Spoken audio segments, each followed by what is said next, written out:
O que é a síndrome da apneia obstrutiva do sono?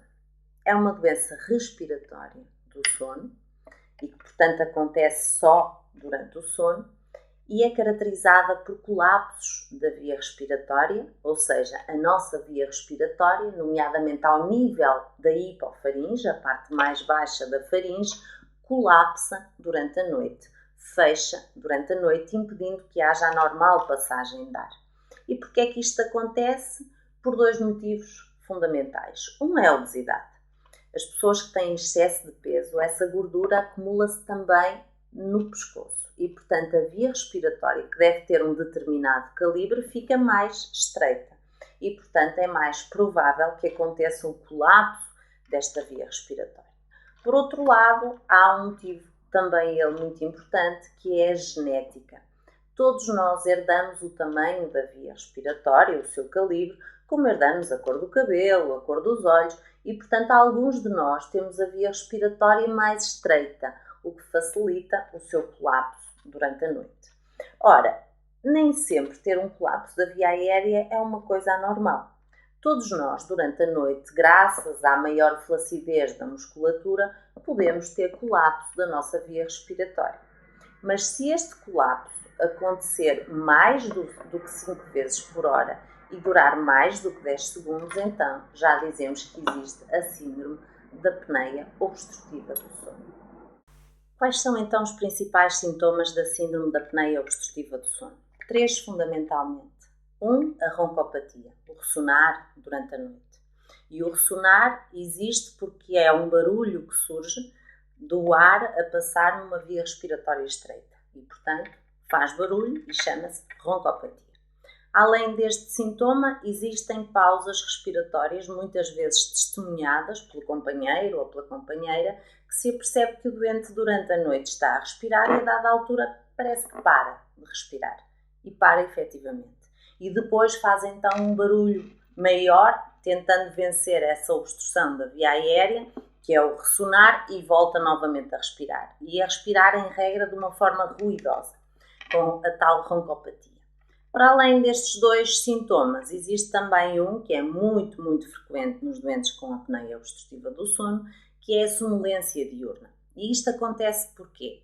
Porque ao parar de respirar, o nosso organismo tem um mecanismo de defesa, ou seja, a partir de um determinado tempo, acorda o doente. E o doente às vezes nem sente, chamam-se microdespertares, que podem durar 1 segundo ou menos de 1 segundo. E, portanto, o doente, quando acorda de manhã, não se recorda que acordou várias vezes. Mas o que acontece é que teve estes microdespertares que lhe fragmentaram o sono. E, portanto, o sono não foi repousante. Os doentes não tiveram sono profundo como seria normal. E, portanto, durante o dia estão cansados, têm alguma astenia, têm muitas vezes dificuldade de concentração e também problemas de memória. São muito frequentes. Outro tipo de sintomas, menos frequentes, mas que se associam também muito à síndrome da apneia obstrutiva do sono, são os problemas a nível de depressão e ansiedade. O sono é fundamental para a nossa, para o estabelecimento do tipo de humor, também para controle da ansiedade e agitação, e portanto, quando o sono não é normal, é frequente que os doentes sintam este tipo de problemas de ansiedade, depressão, muitas vezes também isolamento social, porque se sentem cansados, sentem-se, de mau humor, digamos assim, um pouco mais agitados e, portanto, eles próprios se refugiam do convívio social. Um outro sintoma muito frequente é também a disfunção sexual. É durante a noite que se produzem as hormonas sexuais. E, portanto, quando o sono não é reparador e não é normal, esta produção é alterada. Logo, os doentes com apneia obstrutiva do sono têm muitas vezes problemas sexuais também. Para diagnosticar a síndrome da apneia obstrutiva do sono, há que fazer um estudo do sono, como é óbvio.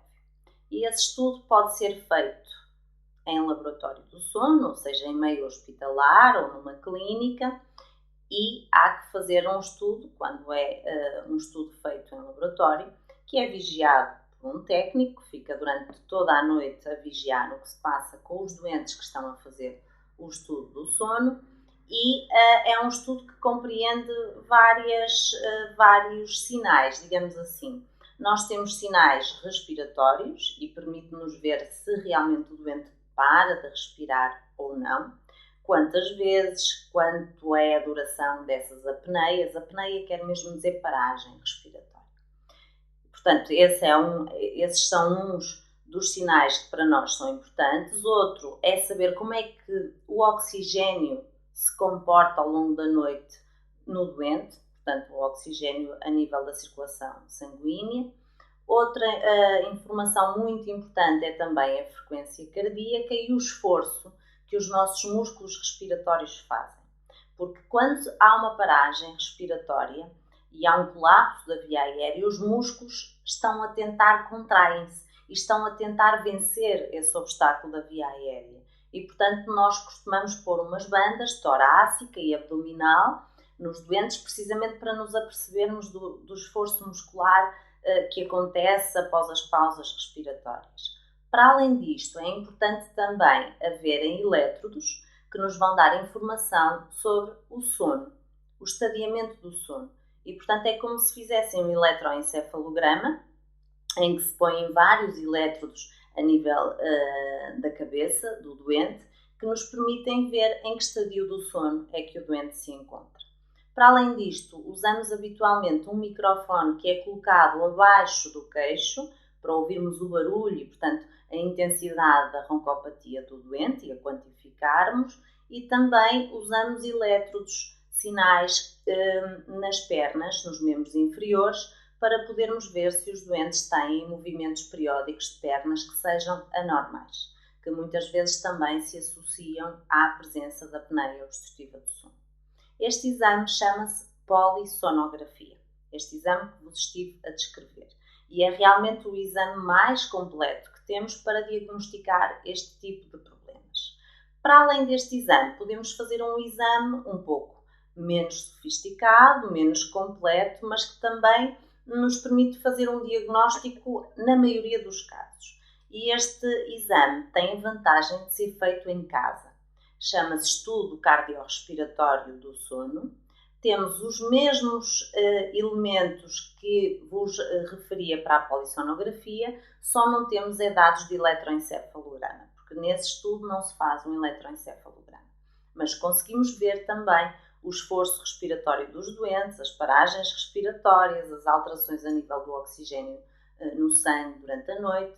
É, portanto, um estudo fiável, é um estudo que nos dá muita informação, mas é evidente que, em alguns casos particulares em que possamos ter dúvidas, eventualmente teremos que recorrer à polissonografia e, portanto, pedir ao doente para ficar uma noite num hospital ou numa clínica para nós fazermos esse exame mais completo.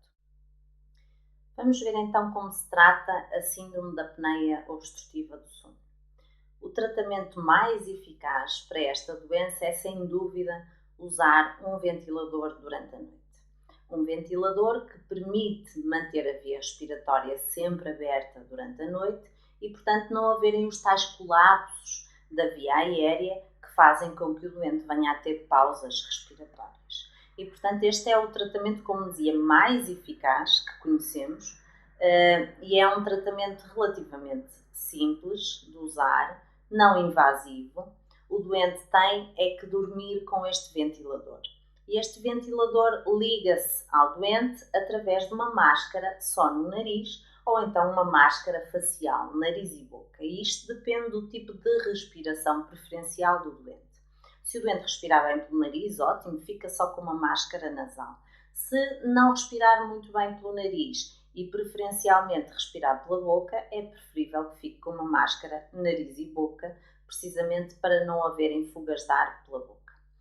Para além deste tratamento, que deve ser instituído a todos os doentes que têm síndrome da apneia de sono grave ou que então tenham outras complicações, nomeadamente cardiovasculares, embora possam ter uma gravidade menor da síndrome da apneia obstrutiva do sono, e portanto eu dizia que deve ser instituído a todos esses doentes.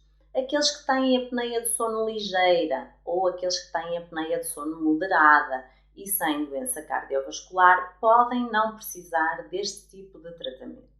E então há algumas medidas que podem fazer que ajudam a melhorar a apneia do sono sem precisarem de usar o tal ventilador. E que medidas são essas? Sobretudo controlar o peso. É importante não ter obesidade, ou se a tem é importante reduzi-la, é importante perder peso. Para isso faz falta ter algum aconselhamento a nível dietético e, portanto, ter alguns cuidados com a alimentação e, para além disso, também fazer exercício físico regularmente. Ajuda muito a controlar o peso e, sobretudo, impede que se aumente de peso. Para além destas duas medidas, gostava de referir, por exemplo, que é muito importante não beber álcool 4 horas antes de deitar, porque o álcool relaxa a musculatura e, portanto, relaxa também os músculos respiratórios. Logo, a via aérea vai ficar mais flácida, a via respiratória é mais fácil que ela colapse. Outra coisa importante, e isto é uma chamada de atenção para os fumadores, é que não devem fumar 2 horas antes de irem deitar, porque o tabaco inflama a via respiratória e, portanto, há algum inchaço, digamos assim, um edema das paredes das vias respiratórias e, portanto, o calibre da via respiratória fica diminuído, o que faz com que seja mais possível e mais provável o colapso da via respiratória. Para além de tudo isto, é também fundamental os doentes que têm apneia de sono não tomarem determinados comprimidos para dormir. E esses comprimidos chamam-se benzodiazepinas, que são medicamentos que se tomam para tratamento de insónia, ou de ansiedade, ou depressão, mas que fazem com que os músculos respiratórios fiquem muito flácidos e, portanto, agravam a apneia de sono. Logo, os doentes com apneia de sono não devem tomar este tipo de medicamentos. E sempre que precisarem de medicamentos para dormir, para tratar a insónia, devem dizer aos seus médicos que têm este diagnóstico, que é para lhes ser prescrito um outro tratamento que não inclua este tipo de fármacos que efetivamente só prejudicam o controle desta doença.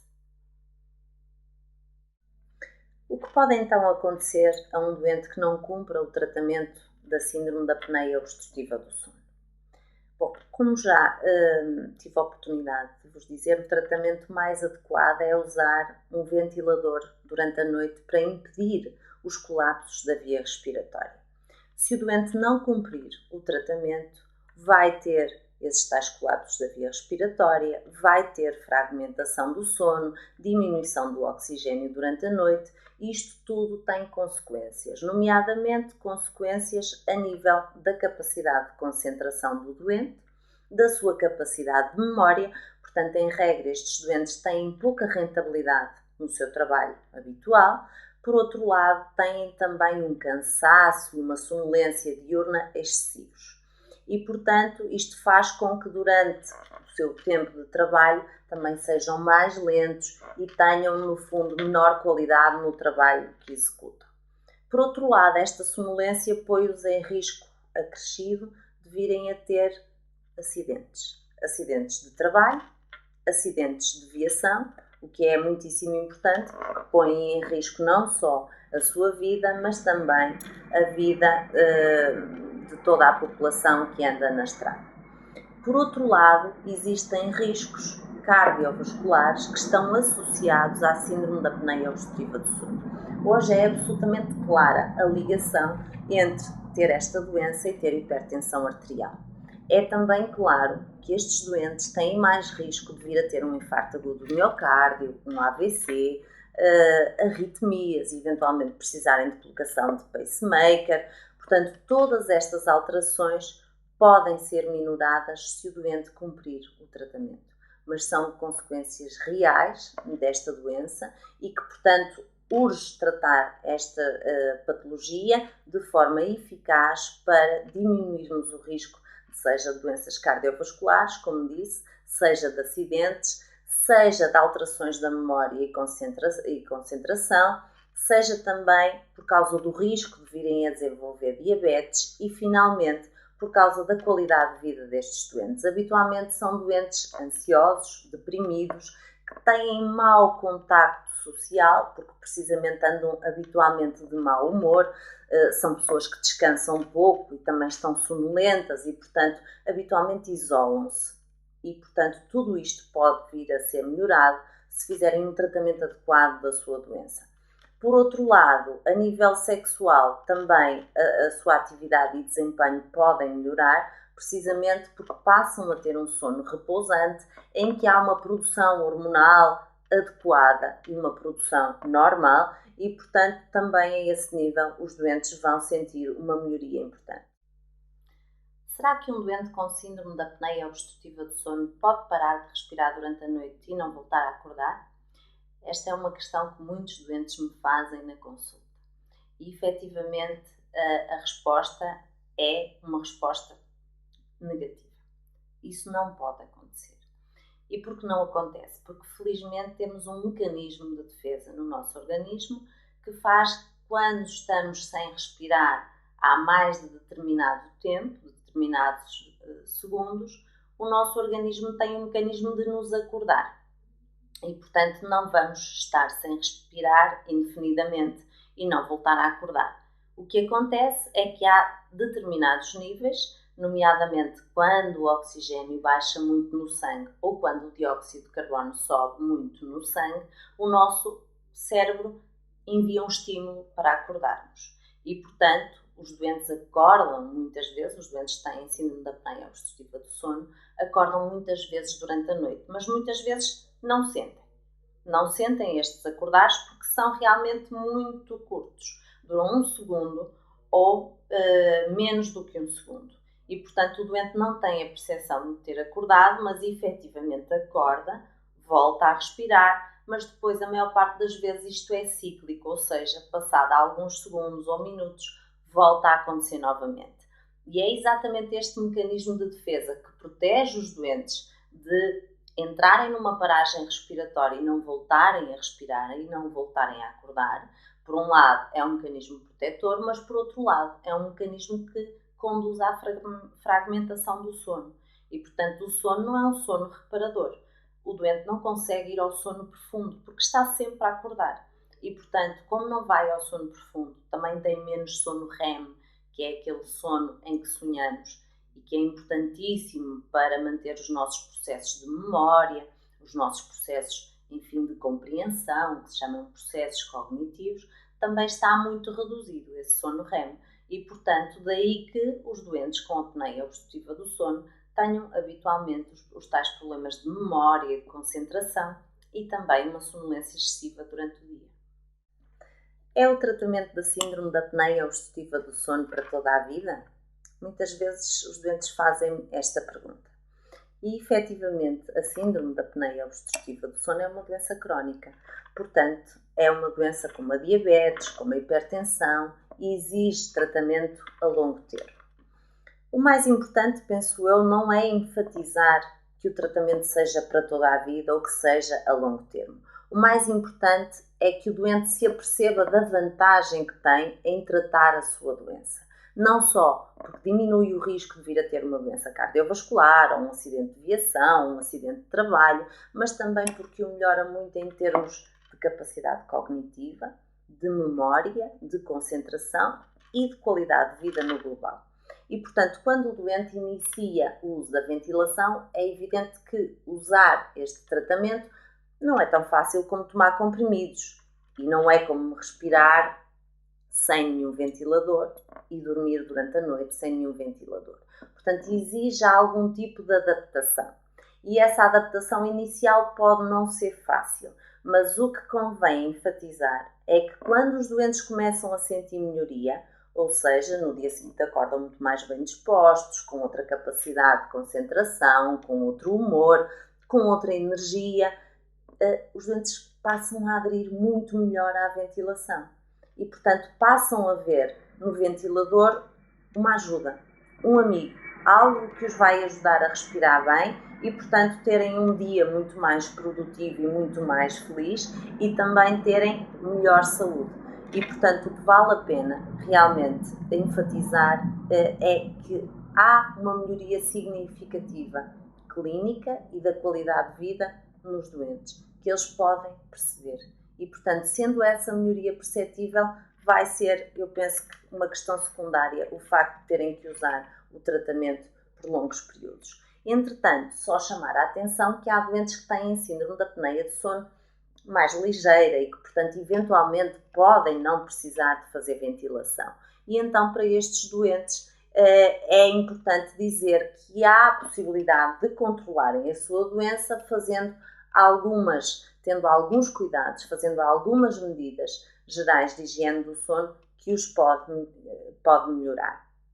E estas medidas são fundamentalmente medidas de controle do peso, medidas de manter exercício físico regular, de não fumar à noite, de não beber álcool à noite e, portanto, também estas medidas há que as tomar, enfim, a longo prazo, porque se forem efetivamente pontuais, elas não vão ter o efeito necessário e o doente pode vir a agravar e cair naquela gravidade da apneia que já justifica o uso da ventilação.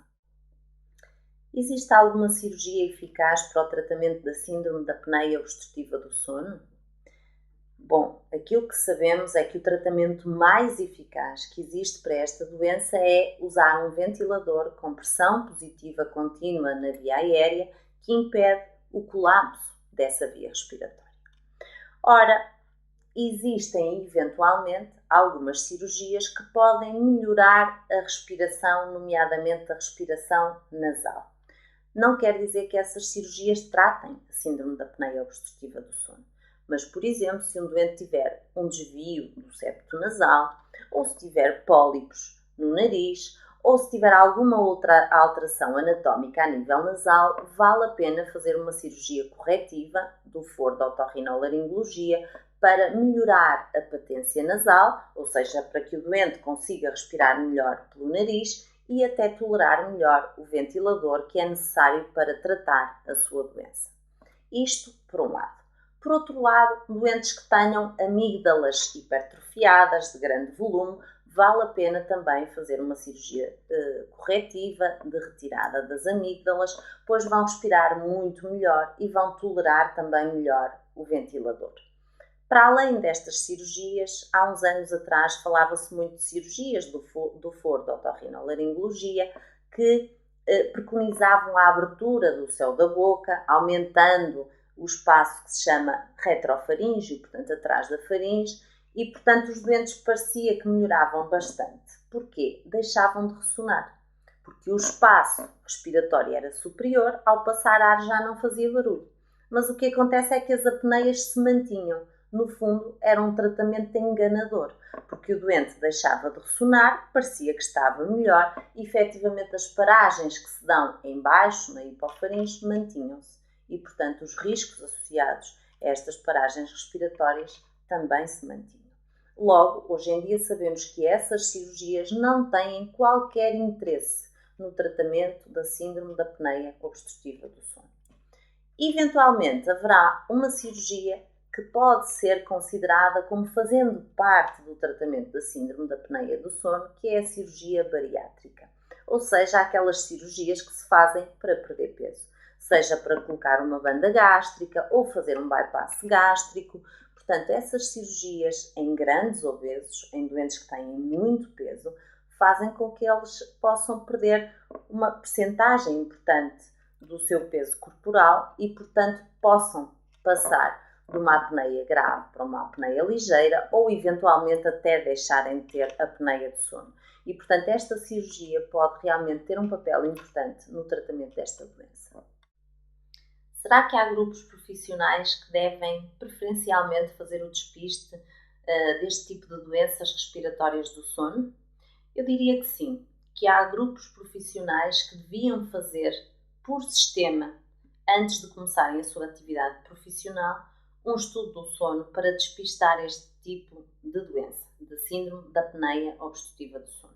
E que grupos profissionais são estes? São sobretudo aqueles que andam habitualmente a conduzir em termos profissionais e que, portanto, são um perigo para si próprios, porque se tiverem síndrome da apneia obstrutiva do sono, vão ter muito cansaço durante o dia, muita sonolência, têm mais risco de vir a ter acidentes de viação e, portanto, estes doentes constituem para si não só para si, um fator de risco, como para também toda a população que anda na estrada.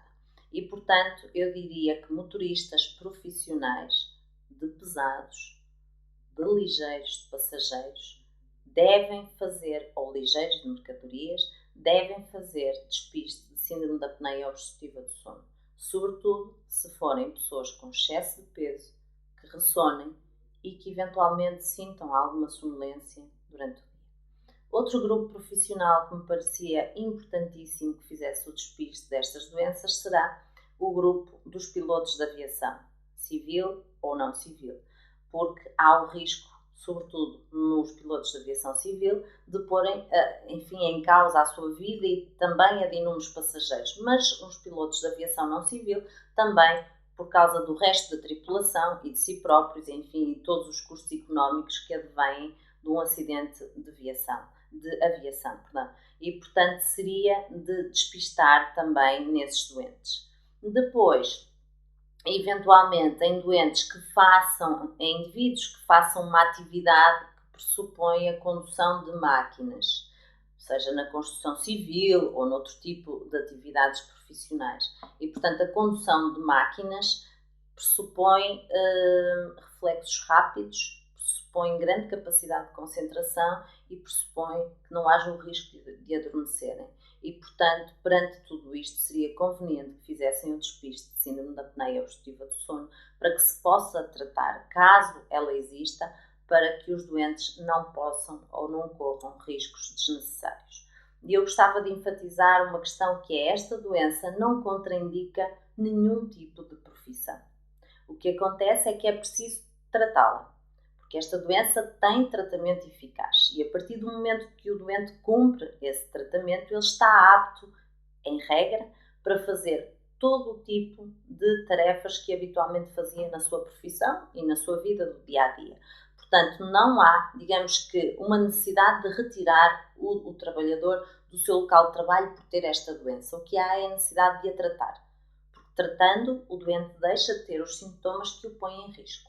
E, portanto, já poderá estar absolutamente apto para desenvolver a sua atividade profissional habitual, sem necessidade de grandes mudanças a esse nível. O uso de um ventilador durante a noite, ou seja, de ventilação não invasiva noturna, também não está livre de efeitos laterais. Aliás, todos os tratamentos têm os seus efeitos laterais e este tratamento não foge à regra. E, portanto, existem algumas circunstâncias que se consideram como efeitos laterais que podem surgir e que são a mais das vezes ligeiras, estas situações. E eu diria que as mais frequentes são a congestão nasal, porque usar um ventilador não é como respirar à pressão atmosférica, portanto há maior pressão sobre a mucosa do nariz e ela desenvolve mecanismos inflamatórios de produção de muco ou de edema, de congestão da própria mucosa, que fazem com que o nariz fique entupido, obstruído. E, portanto, esse é um sintoma frequente associado ao uso da ventilação. Mas há para isto tratamento. E uma das medidas fundamentais é usar habitualmente uma solução salina, seja água do mar, seja soro fisiológico, para lavar o nariz. E fazê-lo habitualmente de manhã e à noite. No fundo, é como ir lavar os dentes de manhã e à noite e não se esquecer de lavar também o nariz. Ajuda muito a diminuir esta congestão nasal.